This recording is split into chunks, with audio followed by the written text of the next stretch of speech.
lo curioso es que el podcast, no sé cómo decirlo, pero nos acabó uniendo de una manera o de otra. De hecho, yo creo que estuviste 2 veces en mi podcast. Una vez hubo una conversación grupal sobre podcasting. Sí. Y la primera vez que fue cuando te conocí, y a partir de ahí, pues yo creo que siempre quedó algo de curiosidad por parte de los dos. Y Correcto. es un poco lo que nos trae aquí. Bueno, al final, cuando 2 personas tienen una pasión en común, pues es fácil que en algún momento se encuentren. Y más si es el podcast, ¿no? Que al final invita a abrir los micrófonos y charlar un día tranquilamente, con lo cual, bueno, 100% normal. Sí, tío. Tal cual.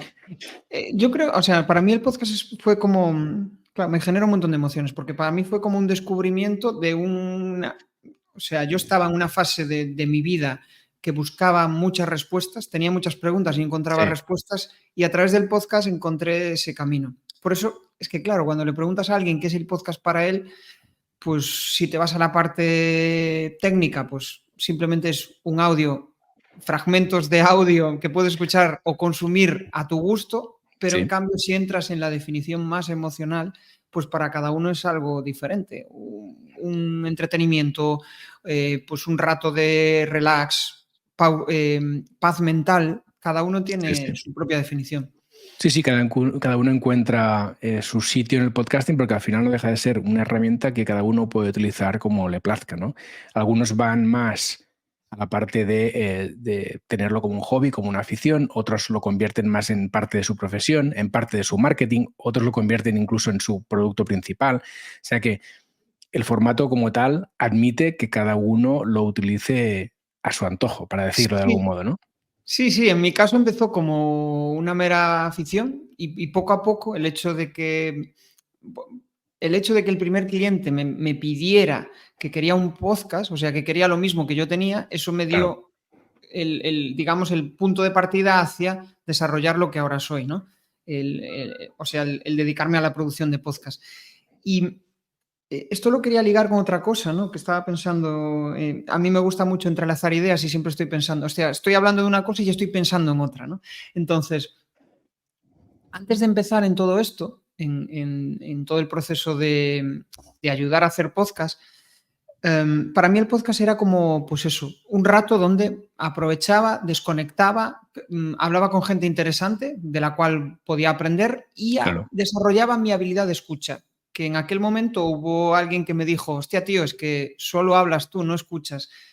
Y me propuse, o sea, tuve la firme decisión de decir, hostia, pues tengo que mejorar, tío. Es que si quiero ser un buen comunicador, si quiero conectar con la gente, necesito mejorar mi habilidad de escucha. Y esa frase me tocó mucho en el ego y me hizo cambiar mucha de mi perspectiva sobre lo que era una conversación. Empecé a practicar, empecé a desarrollarme pues, como comunicador, aparte de eso también estoy en un club de comunicación, y poco a poco, inconscientemente, vas añadiendo a tu forma de hablar, a tu forma de comunicar, pues cosas que inconscientemente la gente percibe y te dicen, hostia, pues fíjate, he visto tu evolución y dices, mi evolución, pero ¿qué evolución? Bueno, pues la propia evolución de estar pues prácticamente todas las semanas grabando 1 o 2 episodios del podcast. Si quieres desarrollar una habilidad, si quieres escribir bien, escribe todos los días. Al año escribirás muchísimo mejor que el anterior y que tengas algo de curiosidad, ¿no? Hay una pregunta que me encanta hacer y que quizá esto es lo que me ayuda a entrelazar negocio y vida, que es cuando entro en contacto con alguien, ya sea en LinkedIn, cualquier red, siempre preguntarle el motivo por el que entró en contacto conmigo, ¿no? Y esa fue la otra pista que me ayudó también a entrelazar negocio y vida, que es, oye, ¿por qué entraste en contacto conmigo, no? Y hay como 3 palabras que se repiten. Una es podcast, otra es comunicación y otra es social selling. Entonces, es como que la gente ve en mí esas 3 patas, ¿no? Y de ahí, pues que me haya enfocado al podcast B2B. Claro. Has dicho aquí 2 cosas muy interesantes. La primera es, oye, la gente cuando quiere tocar, por ejemplo, la guitarra, ¿no? Entiende que tiene que ir a clases y practicar muchas horas para tocar bien la guitarra.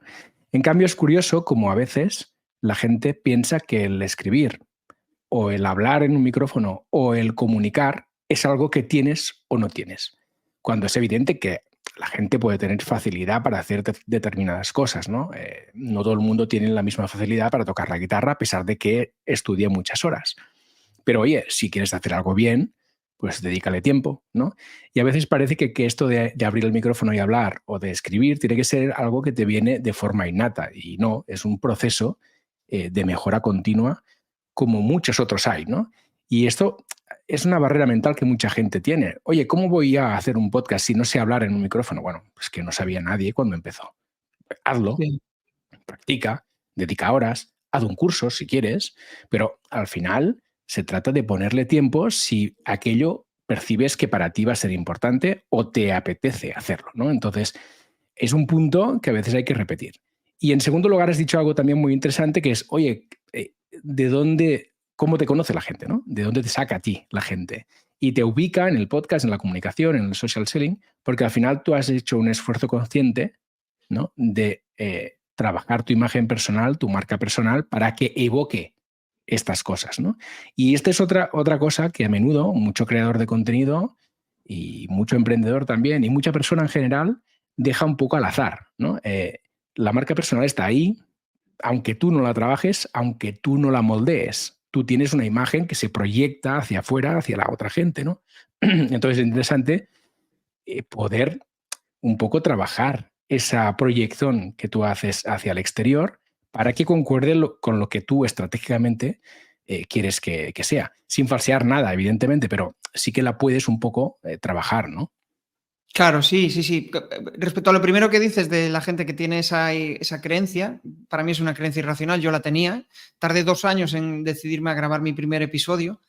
Y, Sí. y si es cierto, piensas que no eres lo suficientemente válido, ahí hay una mezcla entre síndrome del impostor, idea irracional, inseguridad, falta de creer en ti mismo y en tus propias posibilidades, ¿no?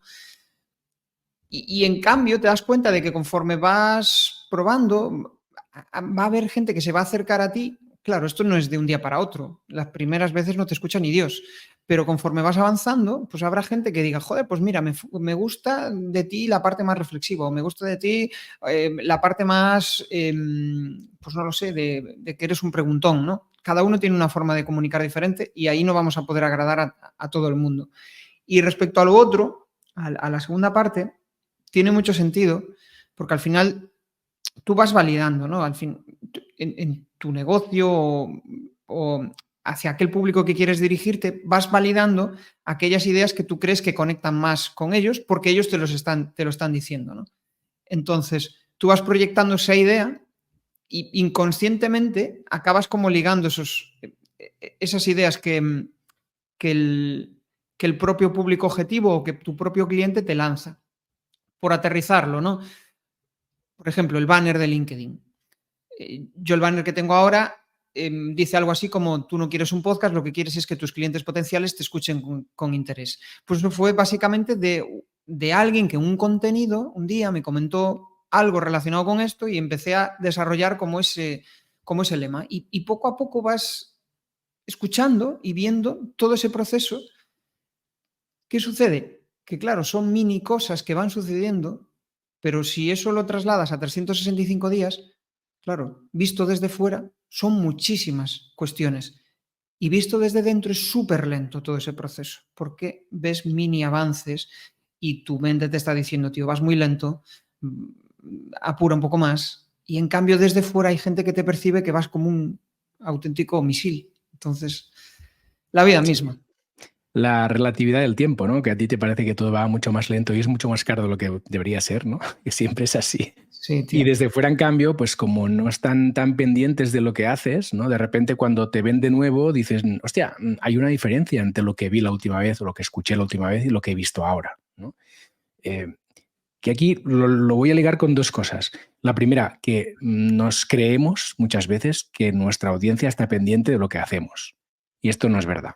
Es decir, que muchas veces estamos, ay, espera, que voy a publicar esto, que ya me toca, que la periodicidad, que todos están pendientes de que yo publique, y esto no es tanto así. Y por eso se produce este efecto que tú estabas comentando, ¿no? Que es, bueno, la gente de repente no me ve o no me escucha, me vuelve a leer, me vuelve a escuchar, me vuelve a ver en un tiempo y dice, ostras, he notado mucho cambio, he notado mucha mejora, ¿no? Y eso es por eso, porque nosotros nos creemos que están pendientes de todo lo que hacemos cuando en realidad la gente tiene su vida, sus problemas, sus movidas y no están tan pendientes de lo nuestro, ¿no? Sí, suele ser como una obsesión, sobre todo cuando empiezas. Y muchas Total. veces suele ir ligado a que piensas que crear contenidos es el negocio, aunque pensando en el emprendedor que aún no ha creado nada, simplemente que tiene intención de crear contenidos, ¿no? Que aún no tiene un negocio. Los que ya tienen negocio y quieren comunicar, pues ya es diferente, ¿no? Pero los que están pensando en, hostia, quiero convertir la creación de contenidos en mi emprendimiento. Estás todo el día pensando en eso, en crear contenidos, en que estás abrumando a la gente con lo que publicas, ¿no? Porque yo iba a eventos y igual en aquel momento, ahora publico un contenido al día en LinkedIn, pero hace, pues no lo sé, 6 meses publicaba uno a la semana y la gente me decía, joder, te veo todo el rato en LinkedIn, ¿no? Y muchas veces acabas creyendo que estás abrumando a la gente, pero igual para él mucho es que igual cada vez que accede a LinkedIn, que igual es 2 veces a la semana, te ve. Bueno, pues si ha interactuado en algún momento, el algoritmo va a favorecer eso, ¿no? Va a favorecer que te vea. Pero la realidad es que cuando eso lo profesionalizas y te tomas en la creación de contenidos como un paso más de todo eso, esa idea se desvanece porque dices, vale, yo creo mis contenidos, sé que habrá contenidos que no los vea nadie y habrá otros contenidos que tengan buena acogida. El paso anterior, o sea, cuando estás en el paso previo, quieres que todos los contenidos sean jodidamente buenos. Quieres que todos los contenidos funcionen bien y eso es imposible. Muy Acabas complicado. desgastadísimo. Sí, no, y además es que al final, lo has dicho tú, ¿no? El algoritmo muchas veces decide y la audiencia es soberana sobre el contenido, ¿no? En el sentido de que tú puedes publicar, a mí me ha ocurrido millones de veces, ¿no? Que te curras un contenido súper espectacular, le metes muchas horas, tal, luego lanzas el contenido y aquello, vale, sí, lo ven, algún like, algún comentario, pero poca cosa, ¿no? Y de repente un día, pues te pasa una idea rápida por la cabeza, lo transformas rápidamente en un contenido del tipo que sea, en una red social o en un podcast o en una newsletter, y de repente aquella idea fugaz a la que has dedicado relativamente poco tiempo comparativamente con otros productos, ¿no? O otros contenidos, de repente explota y a la gente le encanta y tienes un montón de interacciones, esto alimenta el algoritmo y se genera algo mágico, ¿no? Oye, eso mágico es muy difícil de controlar, es muy difícil de saber cuál va a ser el contenido mágico, ¿no? No hay fórmulas ahí. No. Entonces, al final todo pasa por crear contenidos, saber a quién te quieres dirigir, evidentemente, para que sean unos contenidos adecuados y que aporten valor, pero se trata de crear, ¿no? De producir y soltar al mundo y luego trabajar un poco también esa parte de difusión que tú estás haciendo también ahora en LinkedIn, ¿no? Que también es muy importante y es un apartado en el que a menudo nos olvidamos o porque nos da pereza o porque ya estamos muy cansados de producir el propio contenido y llegamos desgastados a la difusión o todo esto, ¿no? Un O poco. incluso que la difusión sea simplemente un mero copia y pega y no le das la versión nativa. Claro. Que a veces es cambiar 4 cosas, pues cambiar y adaptar la cover del capítulo, lo adaptas a LinkedIn y le das el formato tipo LinkedIn para que la gente interaccione. Y es increíble, a veces el mismo texto, pero cambio la imagen y digo yo, hostia, la gente aquí reacciona, comenta, en cambio en el otro no reacciona nada y no entiendo por qué, ¿no? Pues bueno, a veces no hay que buscar explicaciones, simplemente es, esto funciona, pues venga, lo voy a replicar. Y a veces también hay otra sensación ligado con lo que tú dices, que es la de, hostia, tengo que ser siempre coherente con lo que estoy publicando, ¿no?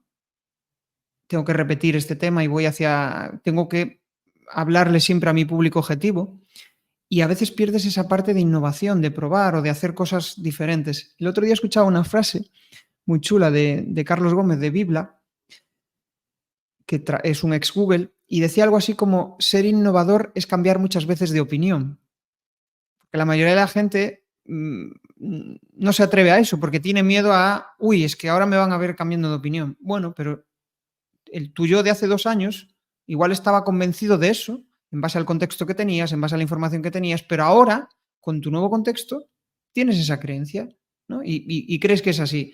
Y cuando lo crees, es más fácil que tu contenido sea más creíble.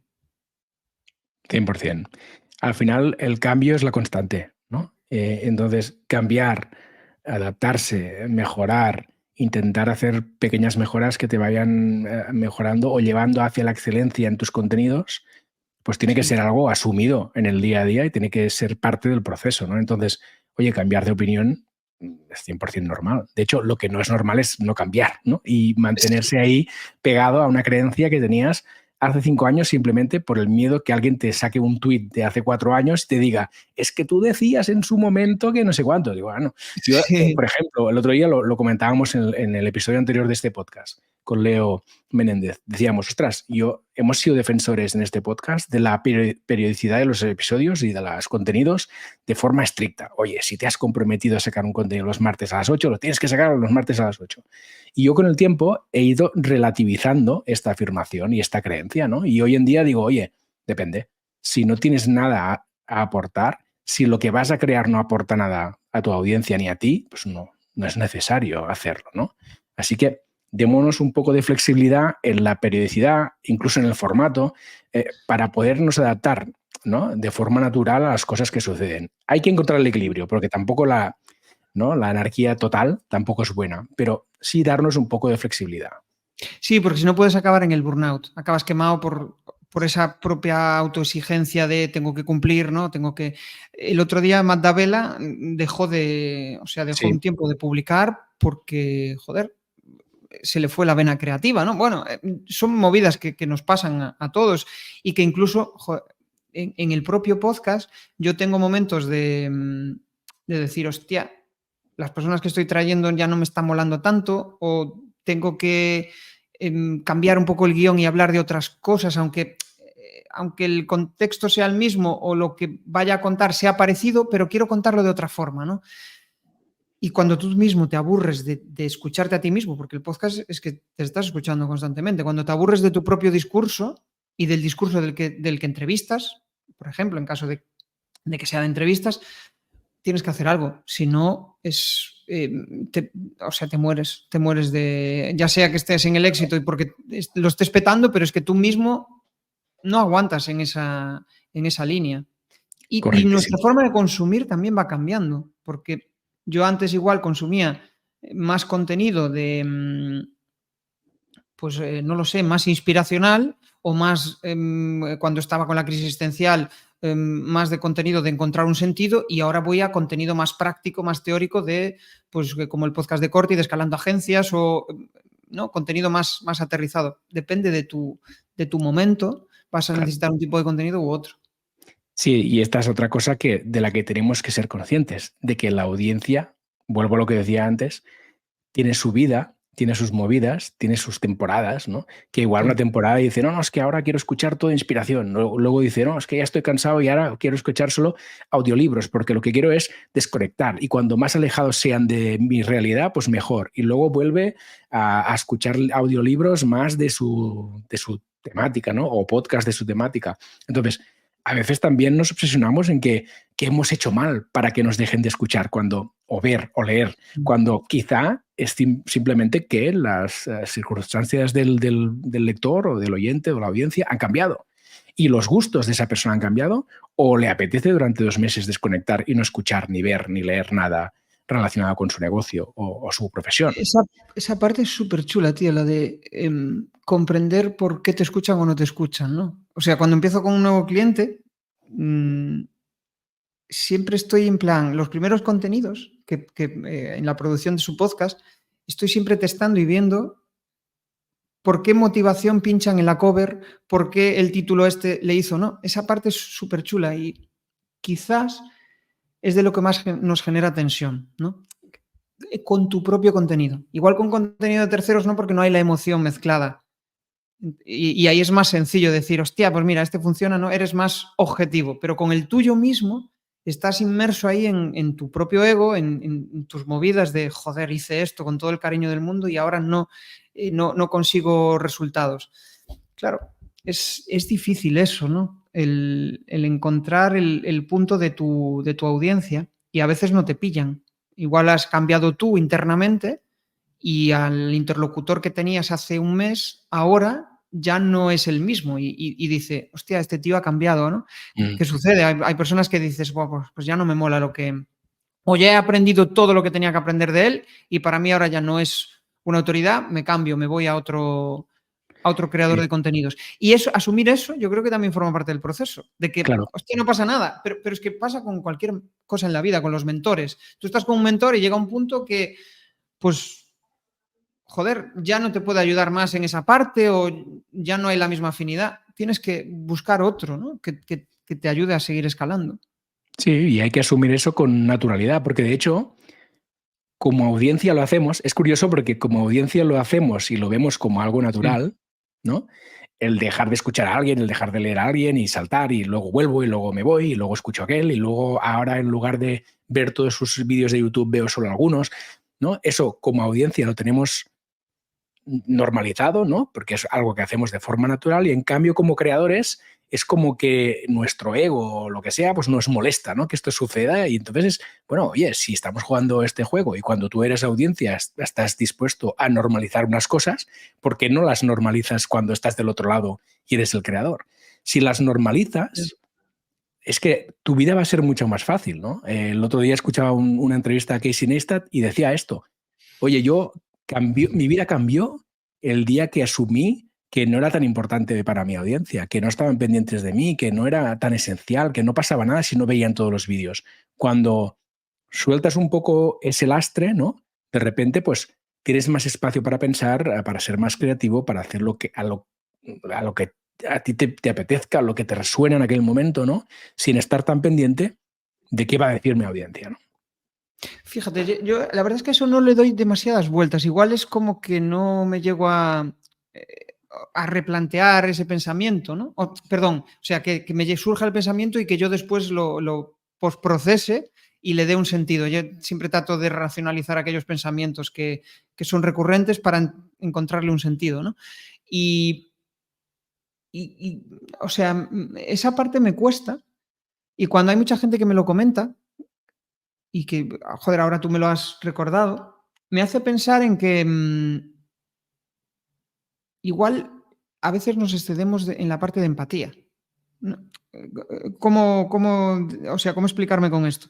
Nos obsesionamos tanto en cumplir los deseos de la audiencia que al final te olvidas de ti mismo y piensas que tu audiencia te está siendo infiel, pero al final es un problema más tuyo. 100%. Estoy 100% de acuerdo en eso. Y de hecho, esto lo voy a ligar un poco, ¿no? Con a veces creadores de contenido les sabe mal, ¿no? Plantearle a su audiencia un intercambio, ¿no? Es decir, pasar del contenido gratuito, ¿no? Del te lo doy todo como creador, ¿no?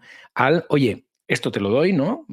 Hasta ahora hemos tenido una relación en que consumías mis contenidos de forma gratuita, esto sigue estando allí, pero ahora además voy a añadir algo que sea más de pago, ¿no? Que sea algo más de negocio. Y este paso cuesta por este motivo, ¿no? Porque estamos tan habituados a dar, ¿no? A dar, a cambio de muy poco a menudo, Sí. que luego nos sabe mal como pedir una contrapartida, ¿no? Y nos sentimos mal pidiendo que por nuestro trabajo se nos pague, ¿no?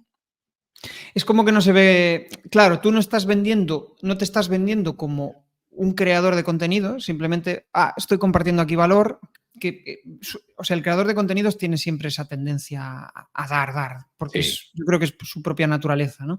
O lo que le gusta, porque es alimento para su ego, porque va a haber gente que le diga que guay y eso mola mucho, está Mm. genial. Pero el otro día me pusieron un símil muy chulo, que es aquella persona, aquel músico callejero que está en la calle, cuando finaliza su actuación siempre pasa la gorra. Es que es tal cual. Si tú estás aportando una reflexión, un valor a tu audiencia, si quieren profundizar más en ello, o si quieren, o si quieres venderle un servicio, o si quieres crear una membresía, joder, tiene que asumir que tu dedicación a eso tiene un coste porque ellos van a conseguir una determinada cuestión, ¿no? Y también lo ligo con otra cosa que, escuchaba no recuerdo qué podcast era, pero hablaban sobre, habían desarrollado una aplicación sobre salud, no, perdón, sobre hábitos del sueño. Y resulta que, consiguieron bastante pasta para, no sé si 4 o 5 millones de euros para desarrollar el proyecto, lo lanzaron, pero conforme iban avanzando, se daban cuenta de que la gente no compraba lo suficiente, ¿no? Entonces, probaron a lanzarla en gratuito. Y en gratuito, hostia, 100.000 descargas, 200.000 descargas. Pusieron una versión de pago y con esa versión de pago no se vendía nada, se vendía igual un 5%, vamos, que no era rentable. Se dieron cuenta de que no había no había mercado para esa aplicación. Lo intentaron a la segunda y se dieron cuenta y dijeron, cerramos la startup porque no tiene sentido. O sea, no hay mercado, la gente no está dispuesta a pagar por este dolor. Y yo creo que los creadores de contenidos deberíamos de aprender también de esa parte, sobre todo cuando empezamos, que si quieres crear un contenido de mucho valor y que no te desgaste, no siendo el contenido gratuito, tienes que cobrar por ello. Y validar que tu audiencia valora de ti o te tiene como autoridad y está dispuesto a pagar, ¿no? Yo creo que va muy por ahí. Y yo no estoy muy a favor de los contenidos premium, que esto igual genera polémica y van a decir, wow, ¿cómo los contenidos premium? Para mí tiene más sentido, sobre todo cuando empiezas, no tanto a los contenidos premium, sino llevarlo hacia un servicio, hacia algo donde tú puedas aportar valor, ya sea una formación, ya sea porque va a ser mucho más sencillo venderlo. No vas a ir a volumen, vas a ir a un proyecto personalizado donde la gente esté dispuesta a pagar más y no es lo mismo tener que vender 100 infoproductos que vender pues 2 mentorías o 2, lo que sea, o 2 servicios de lo que te dediques, ¿no? Yo lo que veo, recogiendo un poco tu hilo, es que lo estamos viendo cada vez más. Lo que muchos creadores de contenido hacen es que no son creadores de contenido solo, ¿no? Son muchas cosas. Y aquí es donde nos encontramos, pues que hay gente que, como profesionales de algún sector, venden servicios, como tú ahora estabas comentando. Luego puede ser que tengan productos digitales, un ebook, un descargable, un podcast de suscripción, un audiocurso, un lo que sea, ¿no? Que lo venden también y esto les permite pues complementar el conjunto de ingresos que tiene durante el mes ese profesional, ¿no? Entonces, realmente que haya creadores de contenido que se dediquen solo a la creación de contenido, evidentemente los hay y los habrá, pero yo creo que el gran conjunto, el gran grupo de gente y de profesionales al final van a ser los que tienen varias fuentes de ingresos, ¿no? Y una de ellas pueden ser contenidos de pago. Sí, tiene sentido. Es lo que tú dices, ir validando y probando, ¿no? Y viendo, vale, tengo servicios que igual es la parte más importante ahora para mis ingresos y voy a tener pues ese infoproducto de 15, 20 o 30 euros que me dé visibilidad y que también puedas encajar dentro de tu embudo, Claro. para que te conozcan, para que digan, hostia, bueno, por 15 euros invierto, veo cómo trabaja Jesús o veo cómo hace los contenidos y igual si me planteo hacer un podcast, pues puede ser que sea la persona que elija para que me ayude. Correcto. Sí. Es que al final es un tema de... Al final la venta de servicios no deja de ser un intercambio de tiempo por dinero, ¿no? Y al final es una forma, el tener productos digitales o el tener otras fuentes de ingresos que no estén tan ligadas a tu tiempo, es una forma de liberar algunas de tus horas, ¿no? Para poder innovar, para poder probar cosas nuevas, para poder testear, ¿no? Si yo todo el día estoy vendiendo servicios, tengo todas mis horas ocupadas. Si consigo tener alguna otra fuente de ingresos que no esté tan ligada a mi tiempo, pues son horas que me puedo autopagar a mí mismo, ¿no? Para dedicarme a otras cosas. Y esto es para mí lo que es más interesante y vamos viendo como profesionales como por ejemplo Alex Llull, que ha pasado por aquí por el podcast, que tiene Creator Gest en Mumbler, un podcast que os recomiendo súper interesante, pues nos contaba que está haciendo este proceso, ¿no? Que él estaba 100% servicios y que poco a poco pues, sus productos digitales van ganando un porcentaje de sus fuentes de ingresos sin la intención de dejar los servicios en ningún momento porque puedes aprender, te puedes renovar, trabajas con clientes, puede ser un trabajo súper interesante, pero que lo otro te va sumando y te va ayudando pues, a confeccionar este conjunto de ingresos que no estén tan ligados a tu tiempo. Sí, tiene sentido. Tiene sentido. Yo, de hecho, por ejemplo, sí que me enfoco más en la parte de servicios, tanto de formación como de producción de podcast. Y los infoproductos siempre es algo que, de hecho, en breve me gustaría sacar mi primer libro. Cuando digo en breve, medio plazo, ya sabes cómo funciona esto. Todo el mundo tranquilo. Sí, sí. Hasta que no tienes la presión esa de este es el deadline, no decides. Y los infoproductos, joder, cuando conviertes ese infoproducto en un lead magnet de valor, yo le veo mucho sentido, porque al final es como que entra en ese embudo. Claro, yo siempre estoy pensando en que atraiga leads para que a partir de ahí se genere una relación y haya una venta posterior de lo que sea, ¿no? Claro. Lo que me echa para atrás es pensar en esos infoproductores, ¿no? Que empiezan en YouTube y generando contenido y piensan en monetizar a través del propio contenido premium, que sea un episodio adicional o algo. Eso es muy complicado. Eso solo está al acceso de gente que tiene unas audiencias bestiales. No es accesible para cuando estás empezando. Es Claro. inviable. Al final es lo que decíamos antes, tienes que conformar tus fuentes de ingresos con un conjunto de cosas que te puedan ayudar, ¿no? Ahora Sí. mismo en Mumbler hay creadores que ingresan más de 1.000 euros al mes con sus contenidos premium. Bueno, pues esto no es nada desdeñable. ¿No viven solo de esto? Pues está clarísimo que no. Pero bueno, puede ser una fuente de ingresos muy interesante para complementar todo lo que hacen. Y la otra cosa, y yo creo también, es el otro peligro, ¿no?, de los infoproductos, es que parece que hay gente que vive montada en el dólar gracias a los infoproductos. Y sí, puede que haya alguno, evidentemente, pero el común de los mortales, pues tenemos algún infoproducto de pago y luego pues prestamos servicios y luego pues tenemos una herramienta que vendemos no sé qué y luego tenemos otra fuente de ingresos, un e-commerce, un tal. O sea, que es normal que tengamos varias fuentes de ingresos y que una de ellas puedan ser los infoproductos. Infoproductores que realmente solo vivan de sus infoproductos, hay pocos, ¿no? Sí. Yo por lo menos no conozco a muchos. Sí he traído a muchísima gente al podcast y al final es un ingreso adicional. Y también te lo tomas como eso, como una diversificación, como Claro, algo que te aporte a tu actividad principal. eso es, total. Ciertamente. Y luego, otra reflexión que me venía cuando te escuchaba, hablando de los lead magnets, es que al final todos son instrumentos. Antes hablábamos del podcast, ¿no? El podcast lo puedes utilizar como un canal de captación, lo puedes utilizar como el propio producto que pagan para escuchar, lo puedes utilizar como un canal de captación de leads, como mil historias. Y Sí. lo mismo pasa con todas estas herramientas que estamos comentando, ¿no?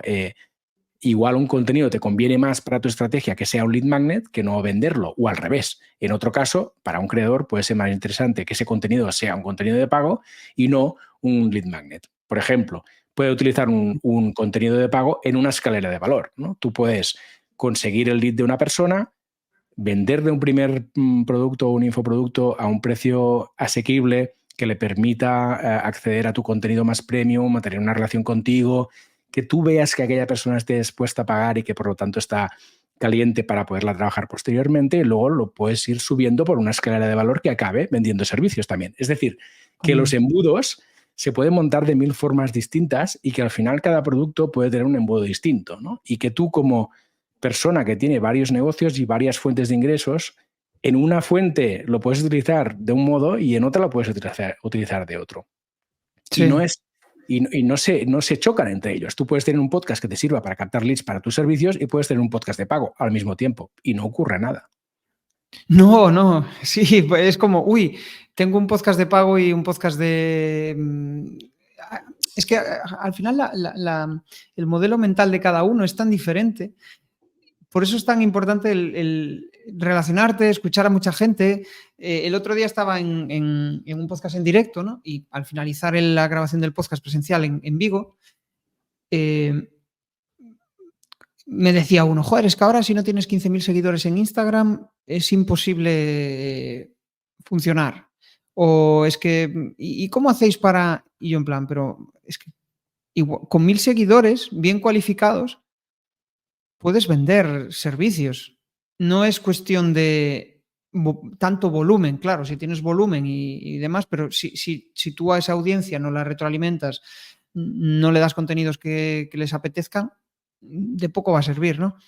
Entonces ahí el estar constantemente escuchando e iterando es la clave. Es cansino, sí, pero es que forma parte de Sí, esto, ¿no? Y si quieres acceder o sea, si quieres ser un buen creador de contenidos, tienes que estar constantemente innovando. No queda otra. sí. Y eso que comentas me lleva a la idea de la magia del nicho B2B, ¿no? Que es, bueno, porque muchas veces a nivel de sociedad, cuando escuchamos contenidos o vemos creadores de contenido, confundimos o lo ponemos todo en el mismo saco, ¿no?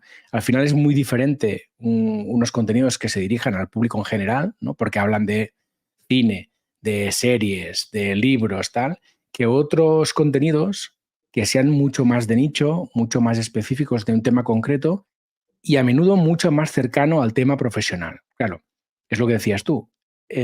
Puede ser mucho más rentable una audiencia de 1000 seguidores o 1000 emails en tu base de datos si están bien segmentados y bien cualificados y son de un determinado sector que tener 1 millón de seguidores en TikTok, ¿no? ¿Por qué? Porque si les tienes bien segmentados, sabes lo que les interesa, tienes su confianza, hay una relación con ellos, pues tú les puedes vender muchas cosas, ¿no? Servicios, productos, infoproductos, todo lo que quieras. Entonces, esa confusión también hay que explicarla muy bien, porque si tienes una audiencia pequeña pero muy cualificada, puedes hacer cosas muy interesantes. Sí, esto es como lo de una multinacional y una startup pequeña, ¿no? La startup pequeña se enfoca en 4 o 5 perfiles de clientes y resuelve muy bien su problema y va muy al detalle. La multinacional o una agencia de marketing muy grande va a todo. Yo ofrezco servicio a todo el mundo, pero el servicio no va tan hilado como el otro, ¿no? Y ahí yo creo que una de las claves que ayuda mucho es el tema de la prospección, ¿no? Y diréis: "Buah, prospección, ¿cómo prospección?". Claro, tú tienes en mente esa idea de cliente, con quién te gustaría trabajar, ¿no? Entonces, tienes tu lista de email, les envías mails, trabaja esa relación y busca a otros que puedan entrar en tu lista o que puedan entrar en tu zona de contacto a base de llamar a puertas. Y el podcast ahí puede ser una buena vía, ¿no? Para establecer relación con ellos. El hecho de, oye, pues te traigo a mi casa, como hacen la mayoría de los grandes podcasts, como el de Webpositor, como el de... Generas un montón de relaciones a través de eso, ¿no? Y a veces pensamos en el podcast simplemente como, ostras, soy un creador de contenidos, entrevisto a gente, pero no, lo que estás generando con todo eso es una red de contactos impresionante que a medio y largo plazo te puede traer buenas cosas, ¿no? Me he ido un poco por las ramas de lo que me decías, ¿no? Pero Sí, sí, no, al pero final, es 100%, es 100% así. De hecho, es así. Al final, tú cuando entrevistas a gente, entras en contacto con gente, has hablado 1 hora con esa persona, tienes su correo, tienes su teléfono muchas veces, ¿no? Has establecido una relación y a partir de ahí siempre está a mano para enviarle un correo, un email, una llamada, pedirle un claro, no consejo. olvidarnos de que sí, los que están en tu lista, genial, ¿no? Tienes tu lista de correo, pero no te Sí, olvides de retroalimentarla y que esas relaciones con esas personas no pasa nada por enviarles un email y pedirles algo. claro, Es probable que no te respondan, vale, pero tú ya se lo has pedido. Y ese mail va a quedar probablemente ahí en la mente de esa persona. Lo que le has dicho, lo que le has referenciado, igual dice, joder, no sé qué responderle, porque no sé qué responderle. A mí me pasa, a veces hay correos que digo, hostia, a veces me llegan muchas peticiones para venirse al podcast y hay muchas que no las respondo, porque igual no es el momento o lo que sea, y a veces te acuerdas y de allí a 3 meses dices, hostia, este tío me había enviado una invitación al podcast para venirse al podcast y en aquel momento no, por la propia pereza del momento, ¿no? Entonces, tú envías email y queda ahí. Vale, perfecto. Igual te puede decir que eres un pesado, te puede decir qué tal, pero vas a ir aprendiendo y probablemente el siguiente mail va a ser mucho mejor que el anterior, porque te darás cuenta de que le has dicho esto o has tratado de venderle. No va de vender, va de buscar relaciones. La venta vendrá después. 100%. Y esto por las dos vías, ¿no? Por la gente con la que charlas en tu podcast, a la gente que invitas y también con tu audiencia, ¿no? Que al final el podcast es un instrumento espectacular de de generar un vínculo emocional, porque al final no deja de ser que te están escuchando mucho tiempo, ¿no? Si tú sumas una persona que escucha tu podcast, te está escuchando cada semana o cada 2 semanas, media hora o 1 hora seguida, esto es mucho tiempo de impacto, ¿no? Si lo midiéramos en tiempo publicitario, es mucho tiempo de impacto que está escuchando tu voz. Entonces, eso yo lo he más que validado con mucha gente que tiene podcast y que lo utiliza como un canal para vender sus servicios o sus productos, y siempre dicen lo mismo: oye, la gente que me está escuchando percibe que ya me conoce. Y como Sí, que cree que saben ya me muchas cosas. conoce, ¿no? Sabe muchas cosas, porque es así, sabe muchas cosas, te ha escuchado mucho y tal, aquí han bajado un montón de barreras, ¿no? Entonces, si alguien te está escuchando en tu podcast y un día tienes que sentarte con ese alguien para negociar algo o para vender un producto o para vender un servicio, tienes un montón de cosas ganadas, ¿no? Porque aquella persona ya tiene confianza contigo, te conoce, sabe que eres Sí. experto, sabe que tienes experiencia, que has trabajado con cliente A, B y C, sabe un montón de cosas, ¿no? Que son muy importantes porque todo este trabajo te lo ahorras. Y entonces, como quien dice, puedes sentarte a la mesa a negociar directamente, bueno, qué te vendo y qué precio le De ponemos, ¿no? iguales. Claro, Una relación de iguales, total. justo. Sí, sí. Es que la relación de iguales lo que hace es que, joder, nos vayas por las ramas, la otra persona no dude de ti, no esté tratando de validar si puede ser el proveedor adecuado, ya sabe y te conoce muy bien. Esa parte es brutal porque, joder, me estoy acordando de un mensaje de... Claro, es que a todo esto, lo que decías tú del vínculo que se genera. Claro, la gente te está escuchando y al final son muchas horas y tú en el podcast acabas soltando cosas de tu trabajo, movidas mentales, lo que sea, ¿no? Porque yo para mí un podcast no tiene sentido separar la parte profesional de la personal. Siempre hay algo ahí que se relaciona, ¿no? Y yo al principio del podcast, cuando empezaba los primeros episodios, siempre decía aquello de que no me gustaba nada mi voz.